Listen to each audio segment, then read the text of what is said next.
Hello everyone, welcome to my channel grow with success. I am Rashmi Goyal और हम कर रहे थे पीजीटी मैथ्स की series. First of all I am so sorry कि मैं आप लोगों के लिए इतने दिनों तक कोई वीडियो अपलोड नहीं कर पाई ड्यू टू कि मेरी तबीयत थोड़ी सी ठीक नहीं थी। तो आगे मैं ट्राई करूँगी कि आपके लिए डेली वीडियोज़ अपलोड हों, डेली आपको कुछ ना कुछ नया कंटेंट ज़रूर मिलता रहे।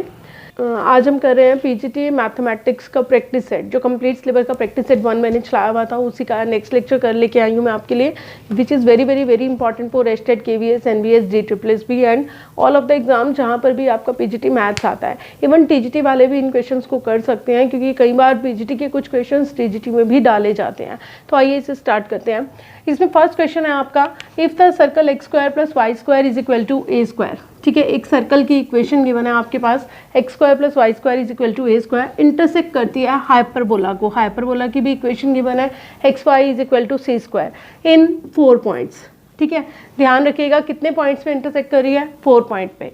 ठीक है, कहते हैं 4 पॉइंट ये दिए मैं आपको, x1 y1, x2 y2, x3 y3 and x4 y4। ठीक है, कहते हैं इनके लिए अब आपको ये बताना है कि ये फर्स्ट कंडीशन होल्ड करेगी, सेकंड होल्ड करेगी, थर्ड होल्ड करेगी, या फिर डी ऑप्शन गिवन है आपके पास, ऑल ऑफ दिस। ठीक है, ये क्वेश्चन है आपका। देखिए, जब भी आपको इंटरसेक्शन का दिया हो ना कि दो कर्व एक दूसरे के साथ इंटरसेक्ट कर रहे हैं, तो हमेशा अपने माइंड में रखिए, जब वो दो कर्व एक दूसरे के साथ इंटरसेक्ट कब करते हैं, जब वो कहीं ना कहीं, लेट इट बी, ये आपका एक सर्कल है। ठीक है, आपने हाइपरबोला लेना है, पैराबोला, जो भी गिवन है आपके पास, ठीक है, कोई भी। ठीक है, तो आप उसमें क्या करते हैं, लाइक इस तरह से ये 4 पॉइंट्स हो जाते हैं ना, जहाँ पे कट कर रहे होते हैं। ठीक है, इन चारों पॉइंट्स की इंटरसेक्शन, यानी कि कहीं ना कहीं ये इक्वेशन इसको, या फर्स्ट इक्वेशन सेकंड को, या सेकंड फर्स्ट को क्या करती है, सेटिस्फाई करती है। ठीक है, तभी वो इंटरसेक्शन होती है 4 पॉइंट्स पे। तो देखिए, x² + y² is equal to a², xy is equal to c²। First equation आपके पास गिवन है x² + y² is equal to a², और सेकंड क्या गिवन है, xy is equal to c²।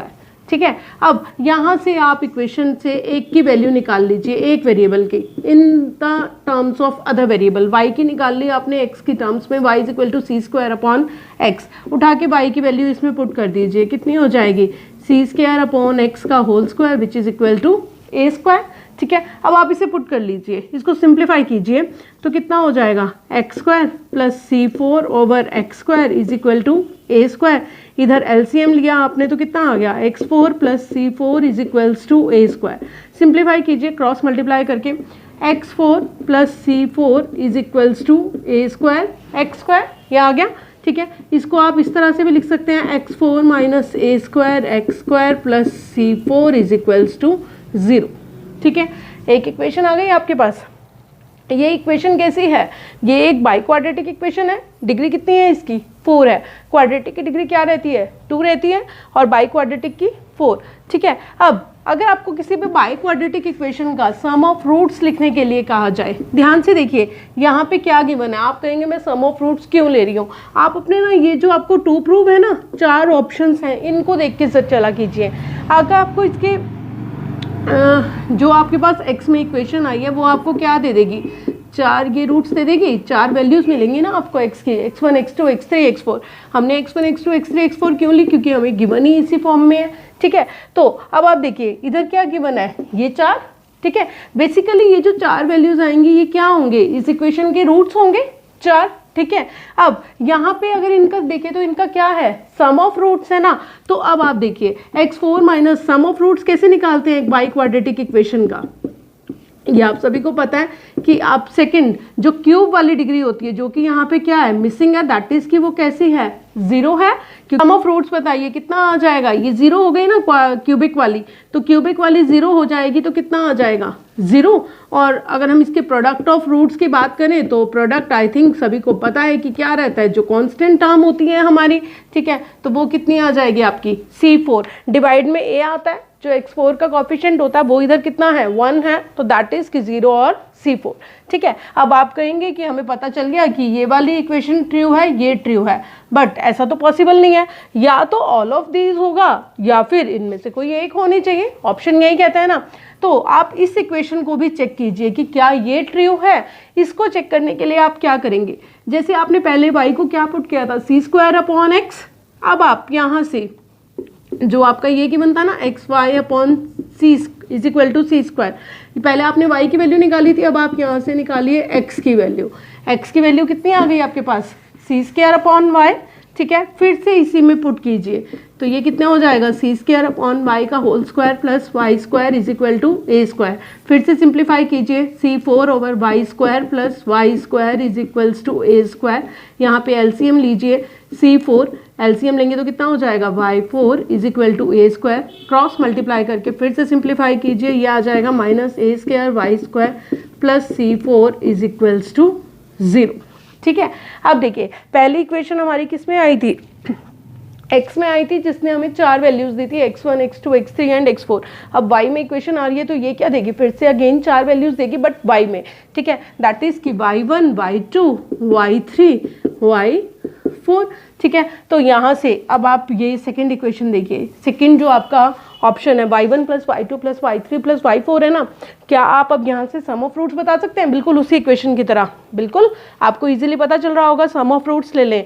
That is कि y1 plus y2 plus y3 plus y4 अगर हम यहाँ से ले लें इस इक्वेशन से तो कितना आ जाएगा, अगेन 0, क्योंकि y क्यूब की टर्म क्या है, मिसिंग है। और अगर हम इसका, वैसे पूछा नहीं गया, बता देती हूँ, प्रोडक्ट ऑफ रूट्स अगर आप लेना चाहें तो फिर से कितना आ जाएगा इसका, C4, ठीक है। तो देखिए अब आपके पास ये इक्वेशन होल्ड कर चुकी है, ये कंडीशन भी होल्ड हो गई है, ये भी होल्ड हो गई है, तीनों ही होल्ड हो गई। दैट मीन्स कि option D is the right answer. Next question है आपके पास, if A B C D are positive real numbers, A B C D 4 given है आपको, कैसे हैं, पॉजिटिव रियल नंबर्स हैं, सच दैट एक कंडीशन गिवन है उन चारों के बीच में कि उन चारों का अगर हम सम ले दें तो किसके इक्वल है, 2 के इक्वल है। देन आपको कहा है कि M A plus B C plus D satisfy करेगा रिलेशन को, कौन सा रिलेशन सेटिस्फाई करेगा, एम 0 1 के बीच में होगा, 1 2 के, 2 3 या 3 4 के बीच में होगा, ठीक है। तो देखिए ये जो क्वेश्चन है ना, सबसे पहले तो यही आइडेंटिफाई होना मुश्किल हो जाता है इस तरह क्वेश्चन में कि किस चैप्टर से है, ठीक है, कि हम इसमें करें क्या। ये ना आप ये लगा लो वेरी इंपॉर्टेंट टाइप है ये इस तरह के क्वेश्चन की, ठीक है। तो आप इसको ध्यान से समझिएगा, बहुत ईजी सा है ये क्वेश्चन जो होगा, ये किसकी हेल्प से सॉल्व होने वाला है, arithmetic mean and geometric mean, ठीक है। कैसे होगा वो मैं आपको बताती हूँ। देखिए सबसे पहले आप लेट कर लीजिए, यहाँ पे 2 टर्म्स दिख रही है ना आपको, a प्लस बी और c प्लस डी, लेट कर लो a प्लस बी को x, c प्लस डी ले लीजिए आप y, ठीक है। अब देखिए अब आपके पास जो ये दूसरी कंडीशन गिवन थी ना, a plus B plus C plus D किसके इक्वल है, 2 के इक्वल, तो अब आप इसको लगाइए, तो अगर हम इन दोनों का सम ले दें तो x प्लस वाई हो जाएगा ना ये, तो ये किसके इक्वल गिवन हो गया यहाँ से, 2 के इक्वल, क्योंकि x की वैल्यू क्या है, a प्लस बी और y की वैल्यू क्या है, c प्लस डी, क्लियर, ठीक है। अब x प्लस वाई 2 आ गया, दैट मीन्स कि अब आपको तो क्या चेक करनी है, कंडीशन m के ऊपर चेक करनी है, ठीक है। अब आप देखिए आपके पास एक रिजल्ट होता है कि अर्थमेटिक मीन कैसा होता है, greater than equal to geometric mean होता है, ठीक है। अगर 2 नंबर्स हैं आपके पास x y, ठीक है, तो उनका अर्थमेटिक मीन आप सभी को पता है क्या होगा, x प्लस वाई बाई 2, और ज्योमेट्रिक मीन अगर ले तो क्या हो जाएगा, square root of X Y, ठीक है, यही होने वाला है ना। तो अब अर्थमेटिक मीन लगाइए तो कितना हो जाएगा, x plus Y over 2 greater than equal to under root of X Y, ये आ गया आपके पास, ठीक है। अब आप कहेंगे हमने ये किया, यहाँ पे देखिए हमें इस m के ऊपर कंडीशन सेटिस्फाई करवानी है ना कि m की वैल्यू क्या होगी, बस वहीं तक पहुँचना है हमें। अब यहाँ से ध्यान से देखिए x प्लस वाई किसके इक्वल था, 2 के इक्वल था, यहाँ पे अगर मैं 2 पुट कर दूँ तो कितना हो गया, 2/2 greater than equal to X Y. अगर यहाँ से मैं ले लूँ तो एक्स वाई कैसा आ जाएगा, under root of X Y should be less than equal to 1, ठीक है, साइन वही रहा, लेस देन इक्वल टू 1, ठीक है। अब एक्स वाई की वैल्यू देखिए, ठीक है, आपको square root of X Y लेना है ना। अब आप कहेंगे कि एक्स वाई क्योंकि स्क्वायर रूट है तो एक्स वाई किसके बीच में आ जाना चाहिए, 1 और -1 के बीच में, यही होता है। बट यहाँ पे ध्यान से पढ़िए, एक्स वाई कुछ नहीं है, एक्स और वाई दोनों ही ए और ए बी सी डी के ऊपर रिलेशन है, ए प्लस बी और सी प्लस डी हमने माना है, but A B C D कैसे गिवन है, पॉजिटिव रियल नंबर, नेगेटिव तो हो ही नहीं सकते। दैट मीन्स कि -1 पॉसिबिलिटी नहीं हो सकती, हर हाल में कैसा होगा, 0 less than equal to X Y less than equal to 1। X Y nothing but क्या था, एक्स किसकी वैल्यू थी, ए प्लस बी, और वाई किसकी थी, सी प्लस डी, हमने यही लेट किया था ना। तो ये क्या हो गया बेसिकली, ध्यान थोड़ा लिख देती हूँ मैं आपको, 0 ये हो गया, ठीक है, इसकी वैल्यू ले दी मैंने a प्लस बी और c plus D less than equal to 1। इसको क्या नाम गिवन है, m गिवन है, तो m किसके बीच में हो गया, 0 और 1 के बीच में। दैट मीन्स कि option A is the right answer. I hope आपको क्लियर हो गया होगा। रिपीट कर देती हूँ, इफ ABCD अगर पॉजिटिव रियल नंबर है, एक एक वर्ड को ध्यान से पढ़िएगा, ठीक है। यहाँ तो ऑप्शन में देखिए 0 to 1, 1 to 2, 2 to 3 यही गिवन था, ठीक है। हो सकता है -1 to 1 भी गिवन हो, जब आपका यहाँ पे आ जाए तो आप उसको टिक कराएं, बट वो ठीक नहीं माना जाएगा क्योंकि गिवन क्या है, positive real number. Such that एक कंडीशन गिवन थी कि चारों का सम 2 है, m ये रिलेशन है, कहता है ये जो रिलेशन है ये सेटिस्फाई क्या करता है, इन चारों में से कौन सी कंडीशन, ये आपको बताना था। तो आपने क्या किया, a प्लस बी को x लेट कर लिया, c प्लस डी को y, x प्लस वाई, इस रिलेशन को यूज करते हुए आपने लिखा 2। तो आपको एक रिलेशन पता है कि arithmetic mean is greater than equal to geometric mean होता है। अर्थमेटिक मीन का फॉर्मूला आपको पता है, अगर दो नंबर हैं तो सम डिवाइडेड बाय 2, और ज्योमेट्रिक मीन भी आपको पता है square root of X Y, तो आपने वो लगा लिया, यहाँ से square root of X Y की वैल्यू निकाली। आपको पता है जब भी हम स्क्वायर रूट की वैल्यू निकालते हैं तो लेस देन इक्वल टू है तो वो उसके माइनस और पॉजिटिव के बीच में लाई करेगा, बट हमें नेगेटिव नहीं लेना क्योंकि नंबर कैसे हैं, पॉजिटिव हैं। तो हम क्या लेंगे, 0 0 should be greater than equal to less than equal to X Y less than equal to 1। तो हमने उसको सिंप्लीफाई किया तो m की वैल्यू आ गई। नेक्स्ट क्वेश्चन है आपके पास, limit n approaches to infinity 1 plus 2/n raise to power 2n is equal to, कि उसकी वैल्यू क्या होगी, e होगी, e स्क्वायर, e4 या फिर e6, ठीक है। ये आपसे पूछा गया है, देखो देखते ही पता चल रहा है आपको कि क्वेश्चन कहाँ से है, लिमिट से, ठीक है। बट इसको सॉल्व कैसे करना है, बस इसका मेन वही तरीका जो है वो बहुत इंपॉर्टेंट है। देखिए limit n approaches to infinity, जो आपको कैलकुलेट करना है आप लिख लीजिए, ठीक है, ये हो गया। देखिए जब भी आपके पास इस तरह की कोई भी स्टेटमेंट हो लिमिट के क्वेश्चन में, तो इसको सॉल्व करने के लिए ना सबसे पहले अपने माइंड में एक रूल फिट कर लीजिए कि limit x approaches to infinity 1 plus 1/x, इस टर्म का रेसिप्रोकल जब आपको उसकी पावर में मिल जाए तो वो किसके इक्वल होता है, e के इक्वल होता है, एक्सपोनेंट के इक्वल होता है। कंडीशन होती है x अप्रोचेस टू इन्फिनिटी, तो आपको इसको उसी फॉर्म में लेके जाना है। आप कहेंगे यहाँ तो 2/n है और यहाँ 2n है, रेसिप्रोकल तो हो नहीं रहा, तो हम उसको बनाएंगे। देखिए कैसे, अब आप इसमें स्मॉल n को पुट कर दीजिए 2n, ये जो स्मॉल n गिवन है ना, आपने इसको क्या पुट कर दिया 2n, ठीक है। तो आप देखिए यहाँ से अब लिमिट भी चेक कर लें, अगर n अप्रोच करता है इन्फिनिटी को तो कैपिटल N भी किसको अप्रोच करेगा, इन्फिनिटी को। ये इन्फिनिटी हो गया तो इन्फिनिटी बाय 2 हो जाए, कुछ भी हो जाए तो अगेन इन्फिनिटी आने वाला है। Limit n approaches to infinity 1 plus 2 upon n की वैल्यू कितनी पुट की है हमने, 2n पुट कर दें यहाँ पे, और यहाँ पे भी स्मॉल n की वैल्यू डाल दीजिए 2n, तो कितना हो जाएगा 4n, ठीक है। 2 से 2 क्या हो गया, कट, तो limit n approaches to infinity कितना आ गया, 1 plus 1/n raise to power 4n। तो ये आपके पास क्या बन जाएगा, यहाँ से आपको पता है 1/x to the power x होता है तो e होता है ना, अब यहाँ पे 4 आ रहा है तो बस ये e टू द पावर 4, ठीक है। दैट मीन्स कि option C is the right answer.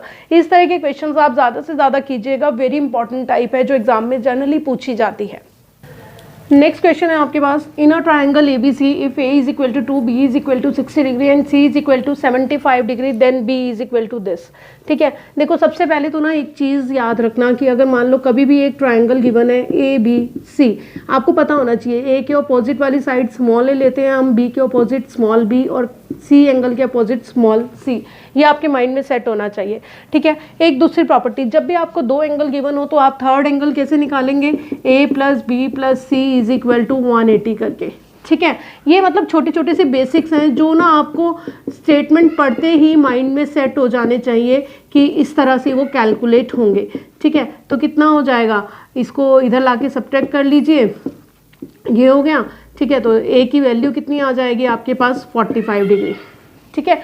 ये बेसिक से चीज़ें हैं जो आपको बहुत अच्छे से आनी चाहिए। अब जो सेकंड बात मैं आपको बता रही हूँ वो ध्यान से सुनिएगा, जब भी आपको स्मॉल a b c और कैपिटल ABC, स्मॉल ABC क्या हो गई, साइड्स लेंथ हो गई, ठीक है, साइड्स हो गई एक ट्राइंगल की, और कैपिटल ABC क्या हो जाते हैं, उसके एंगल्स। जब भी इस तरह से कुछ गिवन हो ना तो वहाँ पे आप सबसे पहले क्या यूज़ करिएगा, साइन फॉर्मूला, ठीक है। साइन फॉर्मूला क्या होता है, अब आपको पता है A अपॉन sine A is equals to B upon sine B is equals to C upon sine B। ये चीज़ें ना याद रख लो, मैं आपको इसलिए अच्छे से बताती हूँ ताकि आपको ना एग्जाम में कभी ऐसा क्वेश्चन दिखे तो आपको एकदम स्ट्राइक हो जाए कि हाँ मैंने ऐसा बताया था, तो आपके माइंड में एकदम स्ट्राइक हो और आप ये फॉर्मूला अप्लाई करें। ठीक है। तो अब देखो आपके पास गिवन क्या क्या है, ए गिवन है, निकालना क्या है बी, ठीक है, यानी कि सी का तो कहीं कोई काम ही नहीं है, तो छोड़ दें, हम दो इक्वालिटी कंसीडर कर लें। करी कैसे वो मैंने अपने क्वेश्चन से लिया, 2 अपॉन साइन ए मैं निकाल चुकी हूँ, sine 45 is equal to B मुझे फाइंड आउट करना है, sine B, capital B already given है, दैट इज कि साइन 60, ठीक है। बी निकालना है तो बस आप सिंप्लीफाई कर लीजिए, क्रॉस मल्टीप्लाई कीजिए, 2 साइन 60 ओवर साइन 45 डिग्री, यही आ गया। अब साइन 60 की वैल्यू आप सभी को पता है कितनी होती है, √3/2, और साइन 45 कितना होता है, 1/√2, तो कितनी आ जाएगी इसकी वैल्यू, √3, ये भी ऊपर जाके क्या हो जाएगा, multiply, that is square root of 6, that means कि option B is the right answer. Next question है आपके पास, in what ratio should a given line be divided into 2 parts, किस रेशियो में एक गिवन लाइन को डिवाइड किया जाना चाहिए 2 पार्ट्स में, so that rectangle contain bye them is maximum. जब हम एक लाइन को 2 पार्ट्स में डिवाइड करते हैं तो हम कह सकते हैं उसका एक पार्ट x मान लिया हमने और दूसरा क्या मान लिया y, ठीक है। बिल्कुल इसी के ऊपर हम बात करेंगे। सबसे पहले देखिए कि बन क्या रहा है, रेक्टेंगल बन रहा है, contained by them is maximum, क्या मैक्सिमम करने को कहा गया है, so that the rectangle contained by them. Rectangle सबसे ज़्यादा मैक्सिमम कब होगी, जब रेक्टेंगल का एरिया क्या हो जाए, मैक्सिमम, ठीक है। ये एक कंसेप्ट था, ये याद रखिएगा। कोई भी फिगर अपने आप में सबसे बड़ी तभी हो सकती है जब वो जितना ज़्यादा एरिया क्या करेगी, कवर करेगी, ठीक है। जब उसका जितना ज़्यादा एरिया होगा वो चीज़ भी, वो फिगर भी क्या होगी, उतनी ही ज़्यादा बड़ी होगी, ठीक है। अगर मिनिमम कहा जाता तो एरिया मिनिमम, हमेशा किसी भी फिगर को अगर मैक्सिमाइज या मिनिमाइज करने की बात की जाए दैट मीन्स कि उसके एरिया की बात की जा रही है। याद रखिएगा, rectangle contained bye them is maximum, यानी कि आपको उसका क्या दिखाना है, मैक्सिमम दिखाना है, एरिया, ठीक है। अब आप मुझे एक चीज़ बताइए, कोई भी एक रेक्टेंगल है, ठीक है, तो उसका मैक्सिमम एरिया कब हो सकता है, जब लेंथ और ब्रेड्थ क्या हो जाए, इक्वल हो जाए उसकी, ठीक है। तो क्योंकि उसका तभी मैक्सिमम आएगा ना, लेंथ भी इक्वल हो गई और ब्रेड्थ भी, तो सबसे ज़्यादा एरिया हो जाएगा, ठीक है। अब हमें उस चीज़ को निकालना कैसे है, तो सिंप्लीफाई करते हैं, ठीक है। तो सबसे पहले एरिया ऑफ रेक्टेंगल, सॉरी, सबसे पहले हम यहाँ से शुरू करते हैं, इन what ratio should a given line. मान लो कि एक गिवन लाइन डिवाइड हो रही है किस रेशियो में, x/y में, ठीक है। तो एरिया क्या हो जाएगा, x/y, ठीक है। और अब ये एक लाइन डिवाइड हो रही थी ना, तो टोटल लेंथ ले लीजिए लाइन की, टोटल लेंथ ऑफ लाइन आपने क्या ले ली, l किसके इक्वल हो जाएगा, x+y के, बिल्कुल, क्योंकि लाइन ही तो डिवाइड हुई थी x/y में, तो उन दोनों पार्ट्स का सम क्या हो जाएगा, अपने आप में l, ठीक है। अब यहाँ से देखिए l टोटल लेंथ है, ठीक है। अब हमें मैक्सिमाइज करने के लिए हमें पता है कि हमें क्या करना होता है, उसके डेरिवेटिव को इक्वेट कर दें 0 से, तभी हम कर पाते हैं ना मैक्सिमम मिनिमम में। तो बस यही कीजिए, यहाँ से y की वैल्यू निकाल लीजिए, कितनी आ जाएगी, l - x आ गई, उठा के इसमें पुट कर दीजिए, a = x, l - x कितना हो जाएगा, सिंप्लीफाई कर लें, lx - x², ये आ गया। अब मैक्सिमाइज करने के लिए आपको पता है आपको क्या लेना है, इसका डिफ्रेंशिएशन लेना है। हमने एक वेरिएबल में क्यों किया, क्योंकि हम डिफ्रेंशिएशन भी एक ही वेरिएबल के अगेंस्ट ले सकते हैं, आपकी मर्जी है, आप यहाँ y में भी कर सकते थे, आप यहाँ x में भी कर सकते थे, ठीक है। ये हमने x में किया तो यह हो जाएगा l - 2x, तो l - 2x को किससे इक्वेट कर देंगे, 0 से, तो किसके इक्वल आ गया, l will be equal to 2x, ठीक है। तो x की वैल्यू कितनी आ गई आपके पास, l/2। हमने x की वैल्यू क्यों निकाली, क्योंकि हमें तो क्या दिखानी है, लेंथ और ब्रेड्थ इक्वल आ जाए मैक्सिमाइज होने के लिए, x = l/2, ठीक है।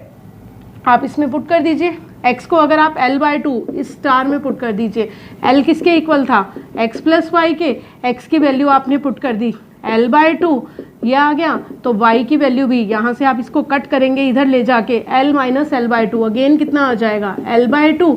तो x किसके इक्वल आ गया, y के, लेंथ और ब्रेड्थ क्या हो गई, इक्वल हो गई, तो रेक्टेंगल का एरिया क्या हो गया, मैक्सिमम हो गया, ठीक है। छोटी छोटी चीज़ें याद रखिएगा, रेक्टेंगल मैक्सिमम कब होगी, जब उसका एरिया मैक्सिमम होगा, और रेक्टेंगल का एरिया मैक्सिमम कब होता है, जब लेंथ और ब्रेड्थ दोनों क्या आ जाती हैं, इक्वल, ठीक है। तो आपने इसको सिंप्लीफाई किया, तो अब आप देख लीजिए एक्स और वाई तो क्या आ गए, इक्वल आ गए, तो यानी कि उनकी रेशो क्या होनी चाहिए, 1:1 की होनी चाहिए, ठीक है, यानी कि बिल्कुल सेम होना चाहिए। तो दैट मीन्स कि option A is the right answer. तो ये था आपका पीजीटी मैथ्स का प्रैक्टिस सेट। मैं जल्दी ही आपको कंटेंट भी स्टार्ट करवा दूंगी, नेक्स्ट चैप्टर लेके आऊँगी मैं उसमें भी, ठीक है, जो कि आपके लिए बहुत हेल्पफुल रहने वाला है पीजीटी मैथमेटिक्स में। आई नो कि आप लोगों के एग्जाम्स आ रहे हैं, बट थोड़ा सा अभी तबीयत और रिकवर कर जाए तो विल डू दैट, ठीक है।